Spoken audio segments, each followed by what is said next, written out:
حقيقة إبراهيم السكران من الأشخاص الذين يتعجب المرء من جلدهم العلمي، بل ربما من الأمور التي أغبطه عليها شخصيا.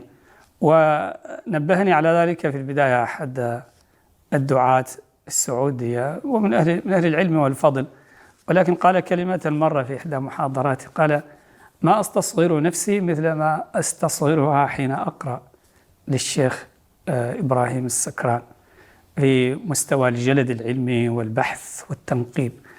وفعلا أنا أحس بنفس الإحساس، أعتبر نفسي من الشغوفين بالقراءة، ولكن حينما أرى مستوى الجلد العلمي والبحث في أعمال الشيخ إبراهيم السكران أحس فعلا بالتقصير الكبير. الكتاب بعنوان التأويل الحداثي للتراث، وللشيخ إبراهيم كتب أخرى منها مآلات الخطاب المدني وسلطة الثقافة الغالبة والطريق إلى القرآن.